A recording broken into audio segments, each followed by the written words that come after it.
Então, os Guaranis Braille têm uma forma própria de educar os filhos, né? Em conjunto, não é assim, eu cuido só dos meus filhos, né? E os pais, a gente cuida deles em conjunto, assim, como uma família mesmo. Né? A gente não tem preocupação quando, por exemplo, o filho fala, mãe, eu vou dormir na casa da tia. Eles vêm, pedem autorização e tá lá. A gente não se preocupa se ele tomou café, porque a gente sabe que vão cuidar. Porque é assim que a gente cuida das crianças em geral, né? E nossos filhos, eles são educados assim desde criança na nossa cultura. A gente não precisa bater, a gente não precisa gritar com eles. Raramente um ou outro é colocado de castigo, né? Aqui. Porque o nosso modo de educar eles, eles entendem a gente só pelo olhar. Né? Se eles estão fazendo algo de errado, eu só olho para eles e eles vão saber que eles fizeram algo de errado. E aí depois eles vêm e perguntam, eu fiz alguma coisa de errado? E aí a gente explica. Você fez assim, né, falou algo que não foi legal. E o nosso modo de ensinar eles é em questão de educar eles usando nossas maneiras, que é vir aqui na casa de reza, né, conversar, contar histórias para eles, nas danças, né, nos cantos. Né. Tem uma dança que a gente chama de Chondaro. Chondaro é antigamente assim, era uma dança para preparar os jovens guerreiros da aldeia, né, que seriam os guardiões. Então essa dança, ela ficava assim mais de 24 horas, os Chondaros dançando os guerreiros, né? E nessa dança a gente testa a habilidade deles em todas as formas, em todos os sentidos, né? Desde ficar bem atento, né, a força.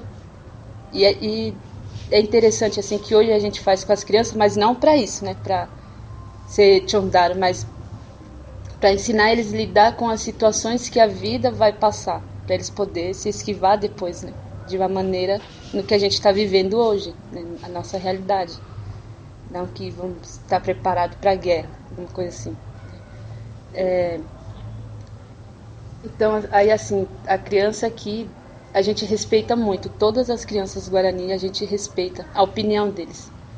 Muitas das vezes, assim, acontece reunião geral aqui e a gente pede opinião para aquela criança, porque às vezes a opinião dela, o que ela está pensando pode ser alguma coisa assim, que vai nos ajudar, né? Então a gente respeita muito, muito eles. E a gente fala assim, para nós tem dois tipos de respeito. Né? Tem aquele respeito de medo, que é um respeito que você tá fazendo aquilo por obrigação, não porque você quer ou porque você gosta da pessoa, né? É aquele respeito de medo, você não fazer, eu vou apanhar, se eu não fazer. E o outro tipo de respeito é aquele respeito porque gosta, né?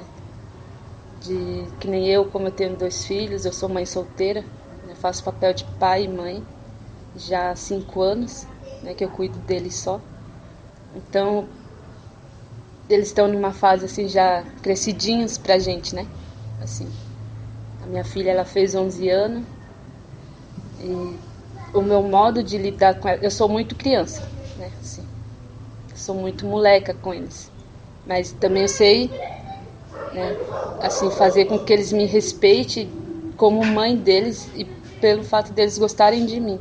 Então, assim, quando é hora de brincar, eles sabem que é hora de brincar. E a hora séria, eles também sabem. Eles sabem separar as duas coisas, mesmo sendo assim tão pequenos, né? Assim, é, a gente só fala Guarani, né? Entre a gente. Ah, é? Então, os nossos filhos aprendem desde a barriga. Porque a gente conversa com os filhos em Guarani, né? Só o nosso dialeto. Então, assim, na verdade, elas já nascem sabendo. Né? Tudo, assim, é conversado em Guarani. Então, assim, elas vêm aprender o português com, no máximo, a partir de 2 ou 3 anos de idade. Que ela vem aprender a falar o português. Que é ensinado para ela, né?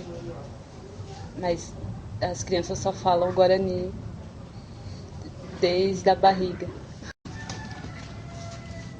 Então, a gente, assim, os Guaranis Brás, eles são considerados criança, né, até a fase em que a menina tem a primeira menstruação e o menino muda a voz, né? A menina, depois que ela tem a primeira menstruação, ela já não é mais considerada criança, ela é considerada mulher, né? Assim, e na nossa cultura não tem a obrigação de casar, né? Ela tem nessa parte ela tem a escolha dela.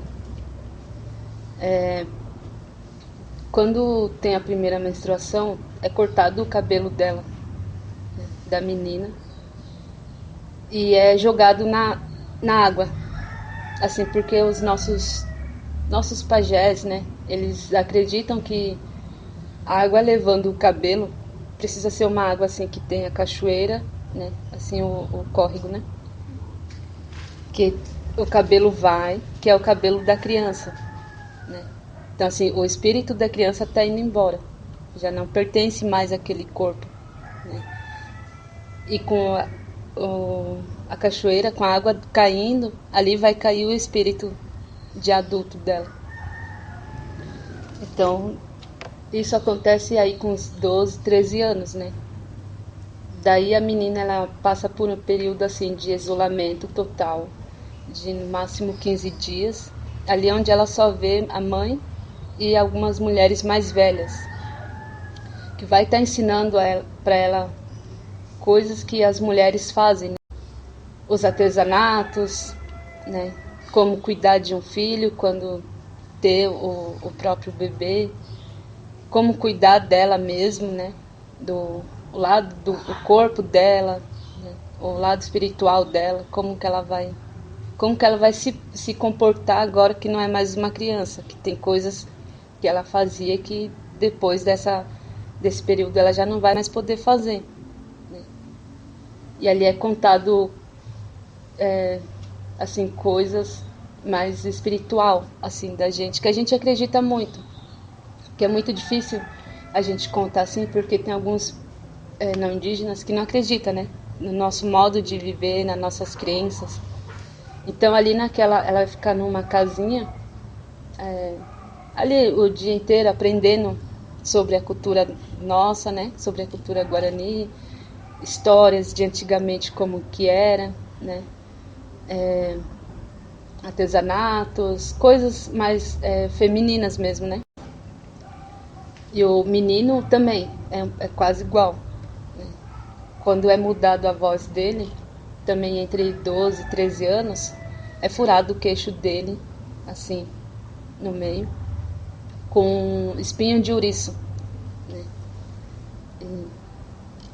E é muito engraçado, assim, que quando eu vi isso acontecer com um dos meus primos, ele ficou 15 dias, nesses 15 dias ainda o espinho não tinha passado. E eu falei pra ele, e ele tava assim, bem inchado, né, o queixo dele. E a gente dava muita risada dele, né, assim. E ele falava, porque não é vocês que estão com espinho aí que não quer passar. E eu falava, mas isso daí nem dói, do tanto que as mulheres sofrem, né? Aí ele falou assim, não dói, porque não é você que tá com espinho aí. E segundo ele, dói muito. É uma dor, assim, insuportável. E assim, eu perguntei para um dos mais velhos por que os homens passam por isso. Ele falou assim, pode ser mais simples, né? Como sempre, eu sempre fui muito assim, de querer saber por que mulher não pode e o homem pode, né? Por que mulher sofre mais e os homens não. O meu ponto de vista é essa, né? Em vários sentidos. E eu perguntei para ele, mas por que os homens só passam por esse, né? Seria por essa passagem para ele poder se tornar um adulto. Ele falou assim, olha, furar o queixo não é nada fácil, é uma dor insuportável. Ali ele vai é testado a força que ele tem de suportar as dores, né? Que são muitas. Assim, antigamente, né, quando os jovens se preparavam para a luta, quando eles perdiam a vida, quando se machucavam, então eles sabia que ia suportar aquela dor, né? E segundo o meu primo, é horrível mesmo passar por isso. Então, eles também ficam ali isolados, né, durante esse período, de 10 a 15 dias também. E ali também aí ele só pode ver o pai, né, e os mais velhos, alguns pajés, que também vai ali estar ensinando ele, né, como cuidar do corpo dele também, como cuidar de uma família, como cuidar da comunidade, fazer artesanatos que só homens conseguem fazer, caçar, né? Essas coisas também, que é um pouco parecido com o das mulheres, né? Também vai ser ali explicado para ele que ele já não é mais uma criança, né? Que ele já virou um homem, um adulto, que ele já pode ter as responsabilidades dele, né?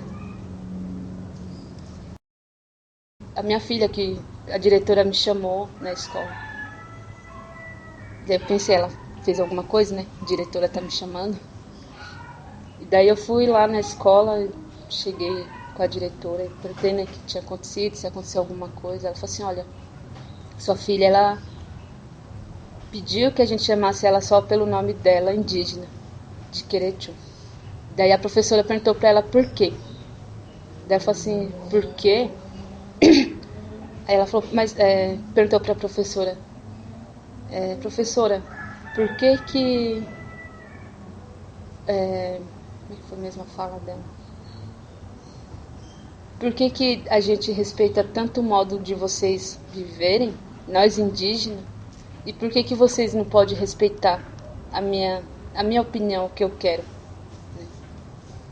E a diretora ficou muito assim, nossa, ela tinha 7 anos, né? Quando ela entrou na escola, que foi estudar fora, né? E ela achou isso muito interessante, falou assim, o modo que vocês ensinam os filhos de vocês a respeitar o próximo, a respeitar a opinião dos outros é muito importante, né? Que é uma maneira assim que não precisa bater, não precisa brigar com o filho, né? Ou com as crianças para eles poderem respeitar. Aí vem esse respeito que eu falo por amor, né? Então até hoje eles chamam ela assim de Querechu, não chama de Yasmin. Tem muitas coisas da nossa cultura que já foi perdido, né? Muitas coisas que não tem como a gente fazer aqui pelo fato de a gente estar nessa área, né, tão pequena. A gente está nessa área que tem 1,7 hectares, né, com mais ou menos 110 pessoas. Então é um espaço muito pequeno, onde a gente não tem uma área boa para poder ensinar para as nossas crianças a coisa mais certa, que é da cultura, que é, né, brincadeiras de antigamente, essas coisas. A gente já não consegue mais, não tem coisa assim. E quando a primeira família veio morar aqui, só tinha essa primeira família, e não tinha mais nada, só tinha mato, né? Não tinha casas em volta, não tinha a estrada, não tinha ainda, né? Depois de um tempo que foi construída, e aí as pessoas foram chegando e acabou nos deixando exprimido aqui nesse lugar, né? E de uma maneira, infelizmente, afeta bastante, né, o nosso modo de viver. O prefeito fez mais uma, que é de tirar as UBSs, né? E uma delas era o nosso, daqui. Poxa, a gente já não tem uma vida boa. O ano passado morreram 8 crianças aqui, né? Entre 3 e 5 anos de idade, 8 crianças a gente perdemos aqui. Sendo que a gente tem um posto, né? A gente temos equipe de saúde, a gente temos transporte, se de repente acontece alguma coisa de grave, porque a ambulância não vem até aqui, né? Então a gente tem tudo isso e mesmo assim perdemos 8 crianças. E aí a gente pensa, se a gente não tem esse posto, se com o posto a gente passa por tudo isso, imagina tirando. E numa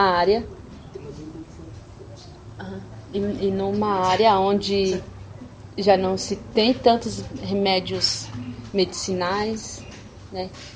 Uma coisa que antigamente porque a gente querendo ou não, foram os brancos que trouxeram as doenças pra gente. Então, nós não temos culpa de precisar do remédio de vocês. Né? A gente não pedimos para isso. Porque a gente não conhecia gripe, a gente não conhecia... Né, o que tem muito por aqui é pessoas com diabetes. Né? A gente não conhecia essas coisas. Qualquer coisa que precisasse, a gente ia no mato, pegava e tomava. A gente não precisava sair, passar por médicos e tudo. Então não é culpa da gente estar hoje brigando para isso, né? E aí também a gente conseguimos por algum tempo, né, reverter esse caso da gente manter o posto aqui ainda, né? E a gente aí vamos brigar até o último para ter ele aqui. É pequeno, mas nos ajuda muito, sim.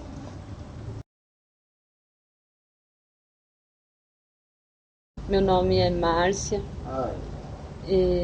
Meu nome indígena é Tiraretemirim. Né? Eu sou cacique daqui da aldeia Tecoaltu, tenho 25 anos. Né? Espero que com a minha fala, as pessoas que ouvirem a minha fala comecem a ter uma visão diferente do que é ser um indígena aqui em São Paulo.